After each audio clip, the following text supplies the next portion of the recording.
उत्तराखंड में विधानसभा चुनाव लड़ने के लिए 1 साल से भी कम का वक्त बचा है। राष्ट्रीय पार्टियां भाजपा कांग्रेस ने जहां चुनाव प्रचार का शंखनाद कर दिया है, वहीं उत्तराखंड क्रांति दल व आम आदमी पार्टी भी अपना कुनबा बढ़ाने में जुट गई है। इसके साथ ही चुनाव लड़ने के अन्य इच्छुक दावेदार भी एक एक कर सामने आने लगे हैं। ऐसे ही एक दावेदार मनीष गोनियाल ने आज मीडिया के सामने देहरादून की मसूरी विधानसभा से चुनाव लड़ने का ऐलान किया। भाजपा में रह चुके समाज सेवी मनीष गोनियाल निर्दलीय प्रत्याशी के तौर पर चुनाव लड़ेंगे। उत्तरांचल प्रेस क्लब में मीडिया से बात करते हुए समाज सेवी मनीष गोनियाल ने मसूरी विधायक गणेश जोशी पर क्षेत्र की उपेक्षा के आरोप लगाए। मनीष गोनियाल ने कहा कि विधायक जी ने 9 साल से मसूरी विधानसभा को भूमाफिया का राज्य बनाकर रखा है। जैसे जैसे मैं क्षेत्र का भ्रमण कर रहा हूँ और जनता की समस्या सुन रहा हूँ, वैसे वैसे विधायक जी को मेरे पीछे पीछे कार्य करने की याद आ रही है।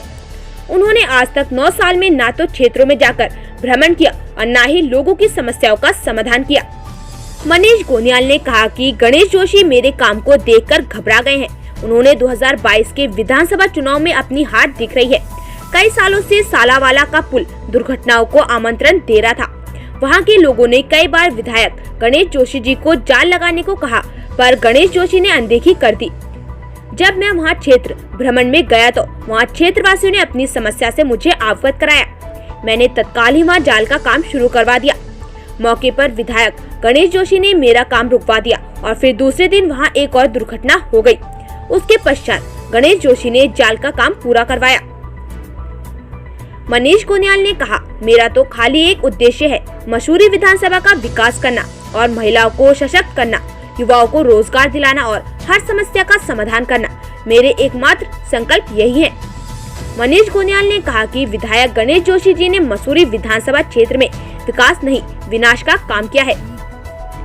इमोशनल ब्लैकमेल कर जनता को गुमराह करते रहे हैं। जनता 2022 में जवाब देने के लिए तैयार है।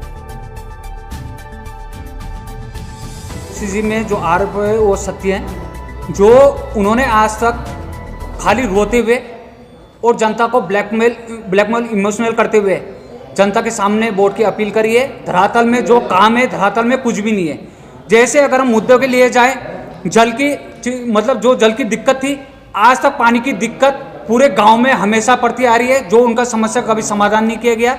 और रोड की समस्या इतनी बदतर है दुर्गम क्षेत्र में, जो हमारे क्षेत्र के क्यारा चमोली गांव है, वहाँ इतने बदतर हालत है कि वहाँ स्वास्थ्य विभाग की कमी है। जो उन्होंने अपने ही मुख्यमंत्री पे अपने ही सरकार में सवाल खड़े करे गणेश जोशी जी ने, जो उन्होंने बदहाल बताई, स्वास्थ्य की सेवाओं को बदहाल बताया। और दूसरा, 4 साल से वो सो रखे थे। अब जब इलेक्शन नजदीक है तो वो जागरूक हो रहे, उन्हें लोगों की समस्या याद आ रही है। जैसे कोरोना महाकाल था तो बच्चों को स्कूल में इतनी दिक्कत, फोन तो थे बच्चों के पास, पर वहाँ टावर तक नहीं है उस गांव में बच्चों को इतना बुरा हाल था कि उनको पढ़ना लिखना बुरा हाल हो रखा था उनका। और समस्या ऐसे गांव है हमारे क्षेत्र में, जहां आज तक रोड की समस्या, टावर नहीं है, बिजली के पोल नहीं है। तो कभी गणेश जोशी जी ने वहां जाकर झाँका नहीं।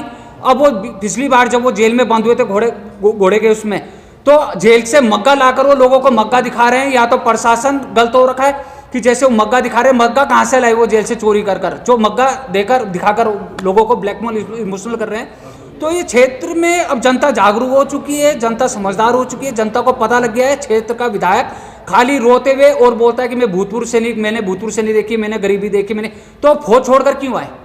जब वो क्षेत्र में हर टाइम एक ही मुद्दा उठाते हैं, एक बात में खाली रोते हुए बोलते हैं कि मैंने गरीबी देखी है, मेरी पैंट फटी थी, मैंने साइकिल चलाई। तो मैं उनसे ये भी पूछना चाहता हूँ, तो उन्होंने फौज क्यों छोड़ी? और हर टाइम जो उनकी घोषणाएं, धरातल में उनका कुछ नहीं दिखाई देता और खाली वो घोषणा विधायक बनकर रह चुके हैं। घड़ियाली आंसू बहाते रहते हैं खाली, और जनता को ब्लैकमेल इमोशनल कर रहे हैं। और जो हम क्षेत्र के विकास के उसमें ले, तो विकास के इसमें कुछ नहीं है, धरातल में कुछ नहीं है। उन्होंने भूमाफियाओं का राज बनाकर रखा है। एक बड़ा सवाल आपने कहा